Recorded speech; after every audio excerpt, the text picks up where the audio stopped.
Sales EQ: How ultra-high performers leverage sales-specific emotional intelligence to close the complex deal, by Jeb Blount. Picture this: a 23-year-old salesman named Art, brimming with ambition but hitting a brick wall. He's been chasing a deal with a local bakery for weeks, and the owner, Mr. Coletzi, an old-school businessman with crossed arms and an iron will, has just shut him down cold. "Your rates are too high," he declares. "Your competitors are way cheaper. We're done here." Art's tried everything in his playbook. He's sung the praises of value, quality, and service until he's blue in the face. Nothing's working. Desperate and frustrated, he marches into his sales manager's office. Joe is a company legend, the kind of weathered veteran who seems to have lived 3 lifetimes and cracked every code in the sales universe. "Joe, this deal is dead in the water," Art vents. "Our prices are killing us. I'm never going to close anything." Joe doesn't lecture him, doesn't give him a pep talk. He simply stands up and says 2 words: "Come on." They climb into Joe's car, and he drives them to a grocery store. "Wait here," he tells Art, disappearing inside. Minutes later, he emerges carrying a simple brown paper bag. He tosses it in the back seat without a word, and off they go, straight to Coletzi Baking Company. The whole drive, Joe stays quiet, while that mysterious brown bag sits there like a secret weapon. They settle into chairs across from Mr. Coletzi's desk. Joe, cool as a cucumber, opens the conversation. He acknowledges that Art felt their rates were high, and says he came to understand the concern better. Mr. Coletzi isn't budging. "Save your breath," he snaps. "I've heard every pitch in the book. All you trucking companies are identical. Match your competitors, prices, or we're finished." Joe doesn't argue. Instead, he calmly places the brown bag on the desk. Slowly, deliberately, he unfolds the top and pulls out 2 loaves of bread. One is a generic 63-cent supermarket white bread. The other is a gorgeous $1.87 Coletzi Italian loaf, clearly made with care. He sets them side by side. The silence stretches. Then Joe asks the simplest question imaginable. "Mr. Coletzi, what's the difference? What makes your bread worth 3 times as much?" Something ignites in Mr. Coletzi. He springs from his chair, eyes blazing with passion. For the next 10 minutes, he launches into an impassioned lecture about why his bread is superior. Fresh, premium ingredients. His family's secret recipe passed down through generations. The unique baking process, the company's proud history, and the taste. Oh, the taste. So much richer than that mass-produced cardboard they call bread. When he finally drops back into his chair, breathless but glowing with pride, Joe leans forward. He picks up the Coletzi loaf, cradles it respectfully, and says, "Mr. Coletzi, that's exactly what we've been trying to tell you about us. We are the Coletzi bread of truck leasing." Silence. Then a huge grin breaks across Mr. Coletzi's face, and he erupts in laughter. He reaches out and pumps Joe's hand. "The deal is done." What just happened there? That wasn't a clever sales trick. That was human psychology in its purest form. It's the beating heart of what we're about to explore together. What if the secret to becoming absolutely unstoppable in sales, and honestly in any situation where you need to connect with people, has almost nothing to do with what you're selling and everything to do with how you make people feel? Today, we're diving deep into an extraordinary book called Sales EQ by Jeb Blount. This isn't your typical sales manual packed with scripts and closing techniques. This is a profound exploration of the psychology behind selling, a blueprint for understanding the emotional intelligence that separates the merely good from the truly legendary. By the time we're finished, you'll understand why the most successful people in the world don't just sell products, they sell emotional experiences. And you'll discover how to unlock that power within yourself. Let's face reality. The world of sales, and frankly the world in general, is caught in what Jeb Blount calls a perfect storm. Think about the landscape today. Buyers hold all the cards. They've got more information at their fingertips than ever before, endless tools to compare you against every competitor, and frankly, their patience has worn thin. They don't want your pitch. They don't want to sit through a PowerPoint of features and benefits. They expect more. Meanwhile, technology has made it ridiculously easy for competitors to spring up overnight, so to the buyer's eye, everyone starts looking identical. Differentiating your product or service has become nearly impossible. To the customer, a truck is just a truck is just a truck. This is where countless people get stuck. They convince themselves that if they just had a better product, a lower price, or a flashier presentation, they'd win every time. They operate under the comforting delusion that buyers are rational creatures who make logical decisions based on spreadsheets and data. But Jeb Blount pulls back the curtain on a profound truth that changes everything. That's not how the human mind actually works. People act on emotion and justify with logic. Let that settle for a moment. From massive multi-million-dollar corporate deals down to choosing which mattress to buy, emotions are the engine driving every decision. The logic shows up later, helping us feel good about the choice we already made with our hearts. Consider Michelle mattress shopping. She found exactly what she wanted at the first store, at a great price. But she didn't buy it. Why? Because something about the salesman, Ray, rubbed her the wrong way. So she drove clear across town and bought the identical mattress from another salesperson, Gwen, for more money. Why? Because Gwen made her feel good. Gwen genuinely cared. Was that a logical decision? Not even close. It was purely emotional. This is the central revelation of sales EQ. Ultra-high performers, that top 1% who seem to operate on an entirely different plane, understand this instinctively. They know the emotional experience of buying from them matters far more than the products, prices, or features they're selling. They don't just sell solutions, they sell feelings. So how do they pull this off? It's not magic, it's a specific form of intelligence. Blount breaks down the toolkit of master performers into 4 levels of intelligence. First, there's your innate intelligence, or IQ.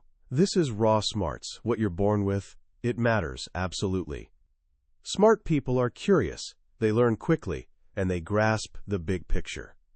Second is acquired intelligence, or AQ. This is what you learn, the knowledge you accumulate from books, training, and experience. AQ is what makes your IQ actually useful. Ultra-high performers have an insatiable hunger for knowledge. They're constantly learning, forever growing. Third is technological intelligence, or TQ. This is your ability to leverage technology, computers, phones, software, to make your life easier and more efficient. In today's world, you simply can't afford to be not a tech person. But here's the thing, you can have a sky-high IQ, massive AQ, and be a complete wizard with TQ, and still be completely average. Because the fourth intelligence is what amplifies all the others. It's emotional intelligence, or EQ. More specifically, Blount introduces us to sales EQ. This is your ability to perceive, understand, and effectively manage your own emotions, while simultaneously interpreting and influencing the emotions of other people, all within the context of a sales conversation. This is the rocket fuel. It's what enables you to connect with people on a deep human level. Because in a world where everything looks the same, the one thing you can offer that no competitor can replicate is you, the experience of dealing with you. And that experience is built on 4 powerful pillars of sales EQ. The first, most foundational pillar is empathy. Empathy is your ability to step into someone else's shoes and see the world through their eyes, to feel what they're feeling. It's not about agreeing with them, it's about understanding them. Think of Shell, who sells high-end jewelry. She regularly works with young couples shopping for engagement rings. The bride-to-be is dreaming of a dazzling diamond, while the young man is stressed out, desperately trying to make her dream come true, while secretly terrified he can't afford it. An average salesperson might push the expensive ring, chasing the bigger commission. But Shell is different. She has empathy. She can sense the young man's stress and anxiety. So what does she do? She shifts the entire conversation. She asks them about their future together, their honeymoon plans, buying a home, their dreams. Then she recommends a ring that fits their lifestyle, one that won't saddle them with crushing debt. She tells the young man, "I'm on your side," and his stress evaporates. She tells the bride she can always upgrade to a bigger ring later, keeping the dream alive while helping her make a rational choice.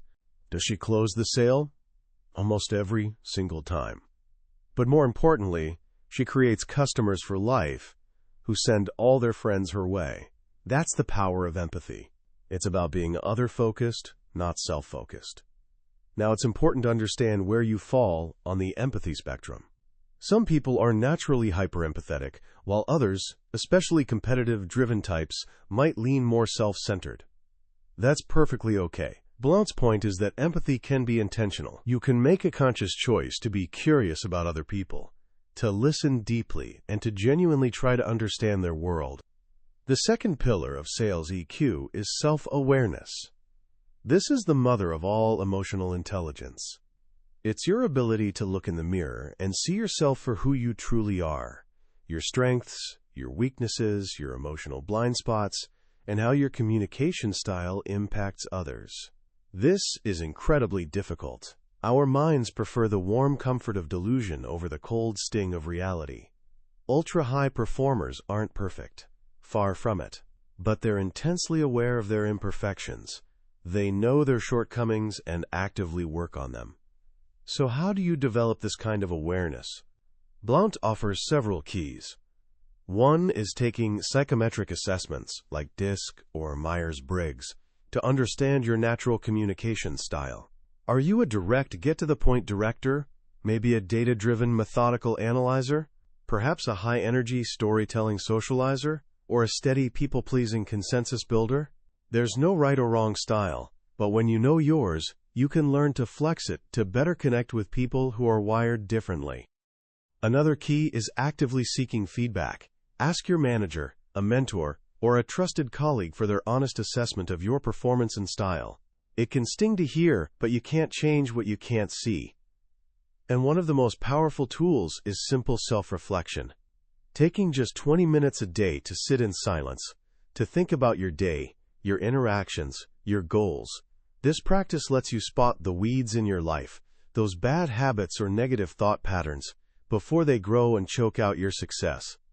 The third pillar is self-control. This is where theory meets reality. Sales is an intensely emotional profession. You face rejection, frustration, and relentless pressure constantly. These situations trigger what are called disruptive emotions: fear, anger, impatience, insecurity, desperation. These emotions are the number one reason salespeople fail. They hijack our rational brain and drive us to make terrible decisions. Think about Sam Sharaga's father, the founder of All-Star Glass. He was meeting with a fleet manager who was fiercely loyal to another company. When the meeting wrapped up, he offered the manager a few branded sticky note pads. The manager grabbed them and viciously slammed them into the trash can. Now imagine the tidal wave of anger and humiliation that must have crashed over him. His business was his passion. He was grinding 24/7 just to keep afloat. An average person would have exploded. But he didn't. He managed that disruptive emotion. He kept his composure, looked the guy straight in the eye, and said, "I admire your loyalty. I wish all my customers were as loyal as you." The fleet manager was completely blindsided. He ended up apologizing, and eventually, they earned his business. That is the power of self-control. Most of our disruptive emotions stem from our brain's ancient fight-or-flight response. When our brain perceives a threat, and in sales, that threat is usually social, like the fear of rejection or looking foolish. It floods our body with adrenaline and cortisol. Our heart races, our palms sweat, and blood drains from our rational brain, the neocortex. We literally can't think straight. We either fight, arguing with the customer, or flee, giving up too easily. So how do you gain control? The first step is awareness. Know your emotional triggers. What situations or people set you off? The second is simply pushing pause. When you feel that emotional tsunami building, take a deep breath. Count to 5. That tiny pause is often all your rational brain needs to catch up and wrestle back control from your emotional brain. Blount calls this the magic quarter second. Another powerful technique is focusing on what you really want. When a customer is screaming at you, you might want to scream right back. But ask yourself, do I want to be right, or do I want to keep this customer? That simple question can shift your entire perspective and allow you to rise above the emotion and consciously choose your behavior. And that brings us to the fourth and final pillar, sales drive. Let's be honest, sales is a grind. It's a tough, grueling profession with unrelenting pressure to perform. To not just survive, but actually thrive, you need an unquenchable inner fire. Blount identifies 3 core components of this drive. First is optimism. This is the belief that you're supposed to win, and you will win. It's the faith that leads to achievement. It's what allows you to bounce back from setbacks and keep pushing forward. Second is competitiveness. This isn't just about loving to win. It's about absolutely hating to lose. This is the fuel that keeps you working harder and longer than anyone else. And third is the need for achievement. This is that intense, bone-deep desire to accomplish something difficult, to work with singular purpose toward a distant goal. While some of this drive is innate, a huge portion is a choice. It's a mindset you can cultivate. It starts with taking 100% responsibility for your life and understanding there are only 3 things you can control: your actions, your reactions, and your mindset. You build this drive by choosing your friends carefully, managing your self-talk, and protecting your physical energy through exercise, sleep, and healthy eating. So we have these 4 pillars: empathy, self-awareness, self-control, and sales drive. This is the foundation of sales EQ, but how do you apply it? How do you take this inner mastery and use it to navigate the real world of selling? It starts by understanding that you're not just following one process, you're actually aligning 3. First, there's the sales process. This is your company's playbook, the linear, logical steps you follow from prospecting through closing. It's important, but it's only 1/3 of the equation. Second, there's the buying process. This is your customer's process, the formal or informal steps they take to vet vendors and make purchasing decisions. An average salesperson becomes a puppet to the buyer's process. They jump when told to jump, sending proposals into the void and crossing their fingers. But an ultra-high performer is different. They don't just follow the buying process. They shape it. They get there first, building relationships long before a decision is on the table, helping to write the rules of the game. Or, if they arrive late, they use leverage. They understand what the customer needs, information, a competitive bid, and they trade that value for access and influence, reshaping the process to their advantage. But the real secret, where all the magic actually happens, is in the 3rd process, the decision process. The sales and buying processes are organizational and logical. The decision process is individual, emotional, non-linear, and often completely irrational. It's the personal journey each stakeholder takes in their own mind as they decide whether or not to commit to you. This is where strategy, logic, and raw human emotion collide. And this is where sales EQ becomes your ultimate weapon. Because to influence that messy, emotional decision process, you have to answer 5 simple but profound questions that every single stakeholder is asking about you, whether they consciously realize it or not. These are the 5 questions that matter most in sales. The first question is, do I like you? It sounds almost childish, but it's the gateway to everything else. People buy from people they like. Likability happens in an instant, a snap judgment made deep in the subconscious. It's about your smile, your voice tone, your appearance, your politeness. But more than anything, it's about one behavior that most salespeople get completely wrong.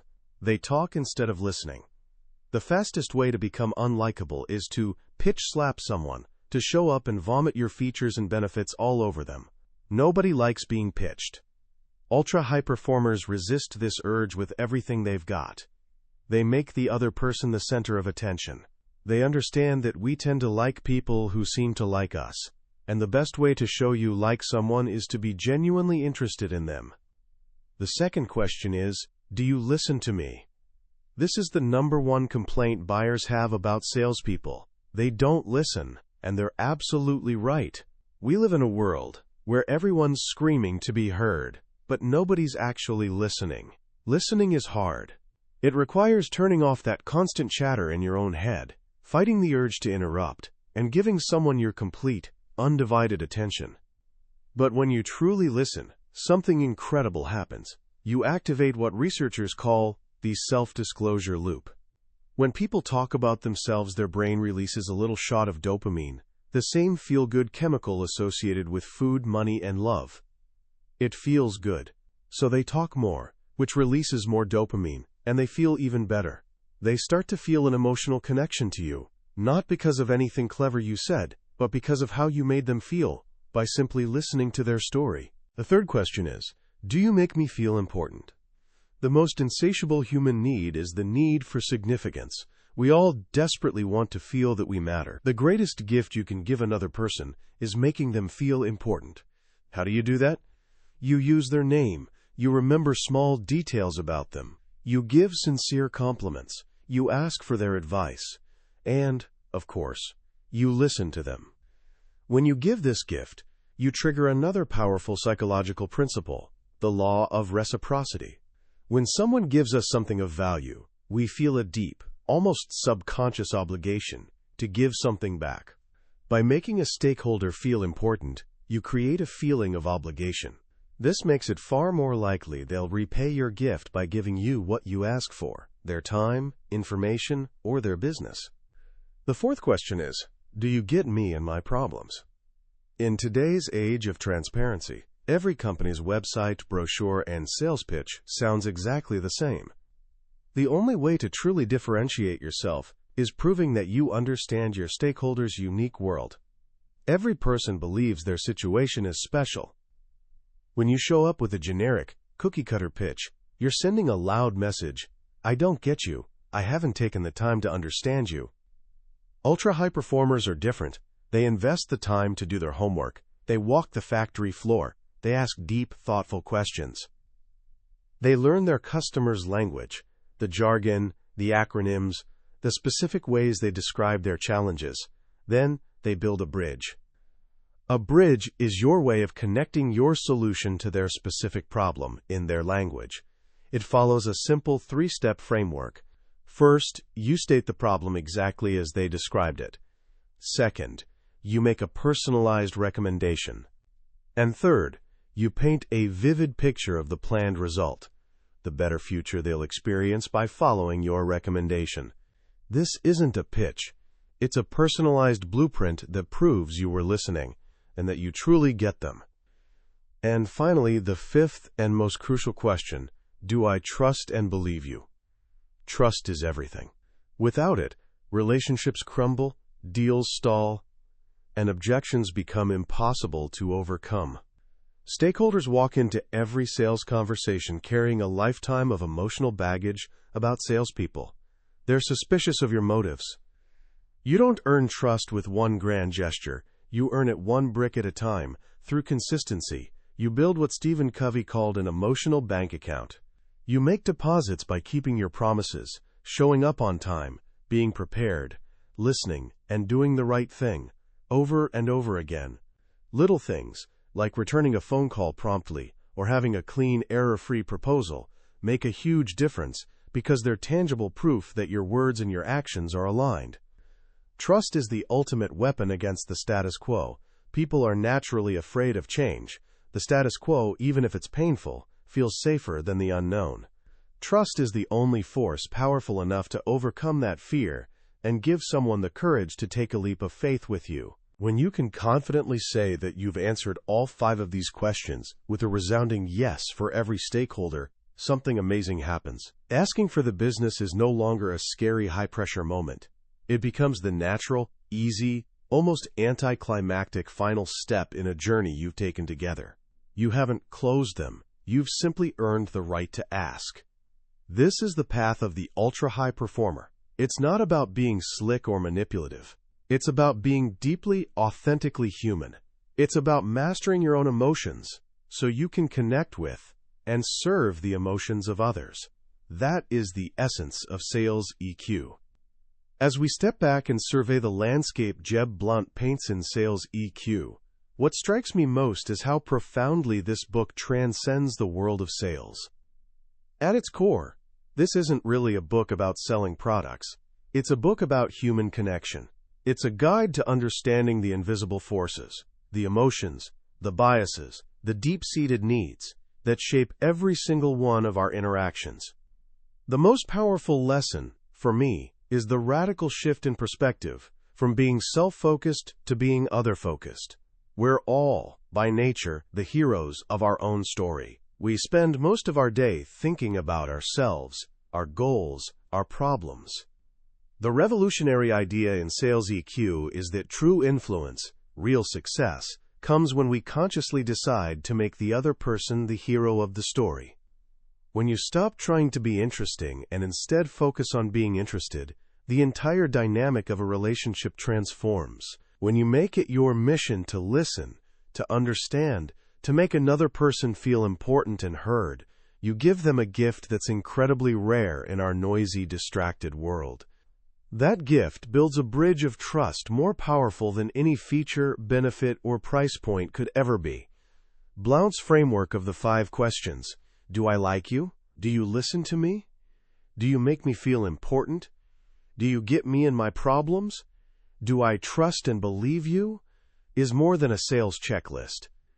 It's a blueprint for any healthy, influential relationship.